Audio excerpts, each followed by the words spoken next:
Hey everyone, Jeff Risen here with the Daily DLP for Tuesday morning.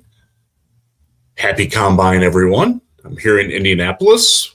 Most everyone else gets here today. We get a chance to talk to Brad and Dan both today, this afternoon. We will wrap that up later in what will be part B of today's daily, but we're going to start the day off with the announcement that came out of the Lions coaching staff has been finalized. We sort of knew this was coming. All the other teams have pretty much released their final coaching staffs, their coaching roster, and the Lions did that. They put that out on Monday, and weren't any real surprises on it, but I do have some thoughts on some of the things that went down with it. And we'll also go over a couple of the drafty rumors that are floating around the very cold Indianapolis atmosphere of where we're at right now. This is we'll just bring up the coaching staff here because there isn't a lot of drama with it. Obviously, Dan Campbell, Drew Pessing is the offensive coordinator. Not a surprise. No real change to the status there. We all kind of knew that was coming. They announced it already. Drew will also be talking with us on Tuesday. We're looking forward to that because we haven't gotten a chance to be with him en masse yet, and we do get that chance, so that I'm looking forward to that. That should be good. No real changes at the top. Scotty Montgomery is now the associate head coach. So the assistant head coach role also goes to the safeties coach, Jim O'Neill. Somebody asked me on social media what that differentiation was. I'll be straight. It seems cosmetic to me. Most of the time, an associate head coach role is a way to keep a promotion title that you give a guy to keep him from interviewing from somewhere else. But the thing is, Scotty already was the assistant head coach, and now he's not. So I don't know, and that hasn't been explained to us yet. Hopefully, that's one of the questions that gets asked with the media scrum tomorrow. We'll see, later on Tuesday. Brunell, Caleb Collins is a defensive assistant. Fraley's back as the run game coordinator. Bruce Gradkowski, former NFL quarterback, one of the bald coaches, proudly bald, is an assistant wide receivers coach. He moves into that role after being an offensive assistant last year. He's an up-and-comer. You're going to hear his name announced for bigger jobs down the line. He is somebody that has a bright coaching future. The Lions like him a lot, and other teams like him as well. He is a keeper. Notice on the defensive side of the ball, and this is where one of the observation comes up.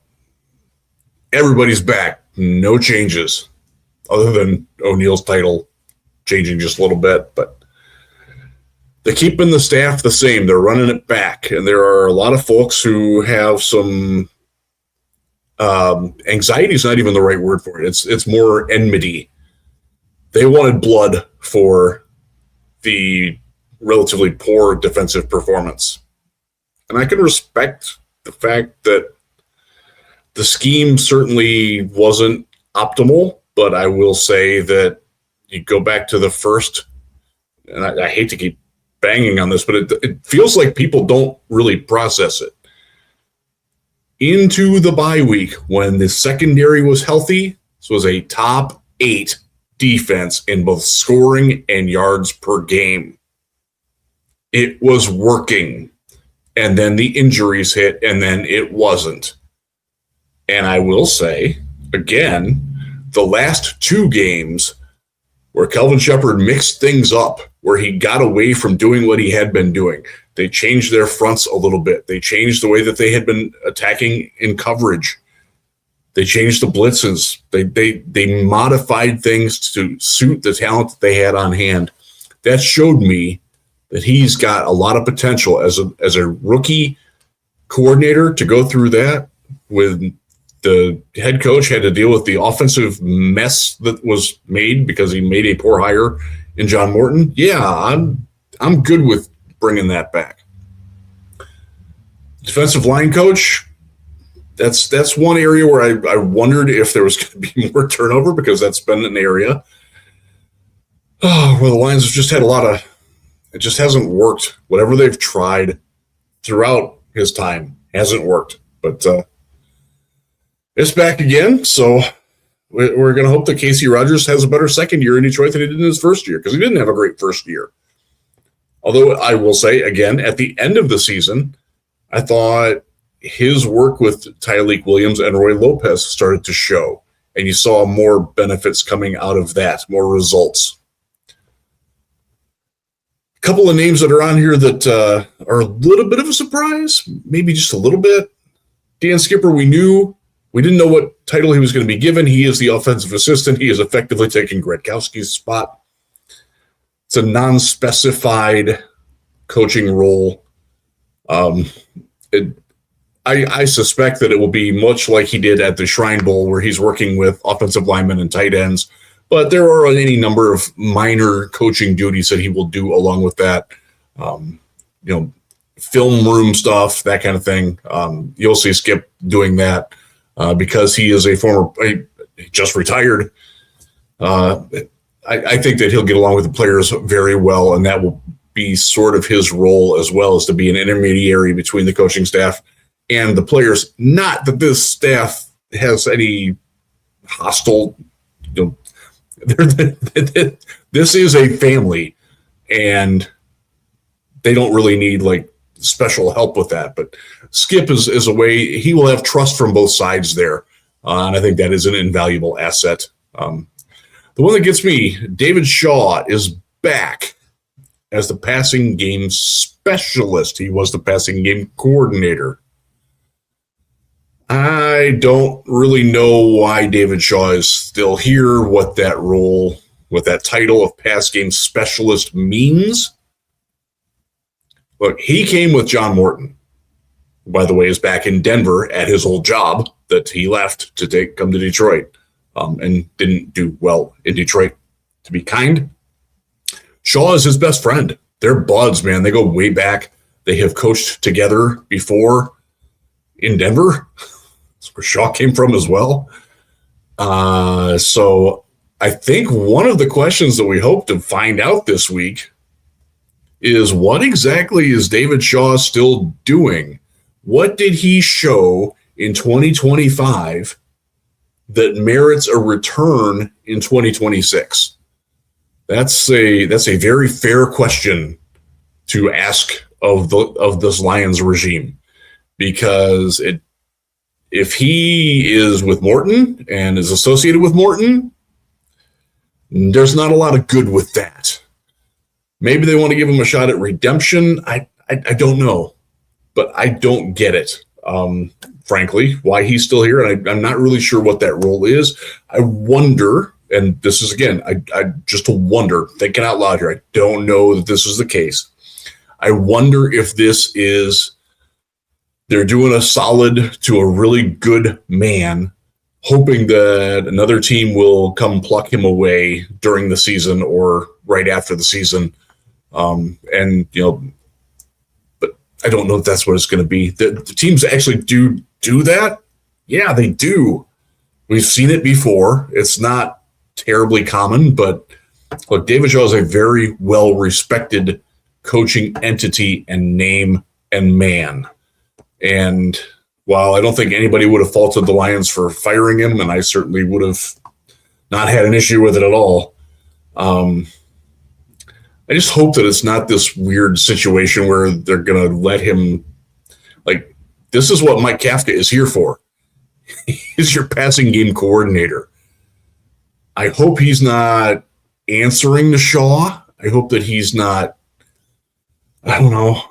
I hope that Shaw doesn't have undue influence on him, because, look, if David Shaw was part of the passing game last season, yeah, there were a lot of issues with the line and other things, but it wasn't as good as it had been.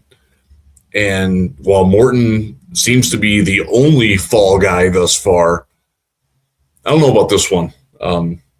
So we'll see how that goes. I'm going to guess that that's not a super popular coaching keep for the Lions with the fan base, but I don't know. We'll see if it works out. I try to be optimistic about these things, try to be pragmatic and make it work. And we'll see if that's what they do. There were a couple of changes here at the bottom. Jill Costanza is now the assistant strength and conditioning coach. She's been here before. She is taking the place of the strength coach. I'm going to get his name right. Mike Clark, who was the Lions director of sports performance, who was Dan Campbell's college strength coach at Texas A&M. He is retired, and it appears that Costanza and Cam Jossi are going to step up and do more in those. There's a lot of oh boy, I don't even want to get into it, but there are a lot of folks who think that the training staff should be not only fired, but like drowned in Lake St. Clair for their sins against the Lions and all these injuries. And again, I'll just harken back. I've covered other organizations where they made changes because there were bad injuries. I'll refer you to the mid-teens Houston Texans, and they tried to do everything different, and it didn't get better. Some of it is the fact that you just have a lot of injury-plagued players. That's a Brad issue more than it's a training staff issue. Look, do they need to evaluate what they're doing with the training? Hell yeah, they do. Maybe they are practicing too hard. Maybe they are practicing on too hard of a surface. These things do absolutely need to get looked at, but you can look at those with the eyes that you've got because they know the players. And if you're changing staffs, trainers all the time, you're going to have a lot of discontinuity in the care and the focus, and that can hurt the players just as much as the actual injuries we've gotten. And that's a very slippery slope, and I'm glad that the Lions haven't really slid down that far yet, although I'm still existential dread about injuries is still my number one problem with this team, and that's not going to go away anytime soon, unfortunately. We are not going to do a prospect of the day today, just because the prospects are here and we're going to be talking about them a lot. We might not do one this week, or we'll feature a guy who like stands out in the interviews or workouts or something, and we'll make him the prospect of the day, just because we're going to be talking about so many prospects and everything. But there are a couple of things that I did pick up out and about in Indy today. And one of them involves somebody who I believe very strongly is one of the Lions' primary targets at number 17, and that is Auburn defensive end Keldrick Falk. And in a couple of different separate conversations that I had with folks today, he's getting connected to the Cincinnati Bengals, who pick, I believe, 10th pretty strongly. Now, it's early, and it could be smoke. Who knows? I tend to be somewhat jaded on, like, oh, this is going to happen. This is like, say my first rodeo, say my 15th rodeo. I've been to a few of these. I'm pretty good about parsing through that information, but the way that Falk plays and the needs for the Bengals, he is their kind of player. So I do put a little bit of credibility in the fact that there's a chance that Keldrick Falk might not be there at 17. And as I put in our Patreon Slack, which, by the way, you absolutely need to subscribe to because we are dropping some dust in the dust channel this week that is for Patreon eyes only. But I'll share this one with you to give you an idea of what it is. I like Keldrick Falk. I don't like him at number 17 because I'm worried that he's a guy who will get progressively better from the time that he's 20 years old now. You're taking him, and he will be a lot better at the end of his first contract than he is at the beginning of his first contract. Well, the thing is, the Lions need a guy who's good now. And right now, I'm not sure that Keldrick Falk is going to be – I don't think he's going to challenge for Rookie of the Year. Let's put it that way. And I like the player. I do. But I don't like – there are others – I'll say there are others that I would like more at his position at 17, should they be there. And I personally would probably go offensive line there, but that's just me. And I could be convinced otherwise as well if it's the right player, certain players. So file that one out there. Maybe, get with your Bengals friends. They're fellow Cat brothers. Panthers are with that too. Jaguars. It's this weird fraternity that people try to put us in with that. But whatever. And the other one, I was talking with, I don't know what to call him. We'll call him a source. I'm laughing because he would bristle against that. But I was bugging somebody who tends to know things about free agency in the Detroit Lions. And we were talking about interior offensive linemen. And I brought up Connor McGovern. And he said, lower. I had to break out my phone and look at the list of free agents, interior offensive linemen, and I said another name, and then I said Cade Mays, and he tapped his nose and said, bingo. I was like, okay, all right. I'd be okay with Cade Mays. Panthers center, has played a little bit of guard. He is a functional starter. He's not a good starter. He's functional. He's capable. He is somebody that the Lions, this regime, did like back, I think it was a 2021 draft. He might have actually been before that. But the Lions scouting staff, they liked him. So look, as far as Cade Mays, I'm not going to say that I've watched a ton of his film, certainly not freshly.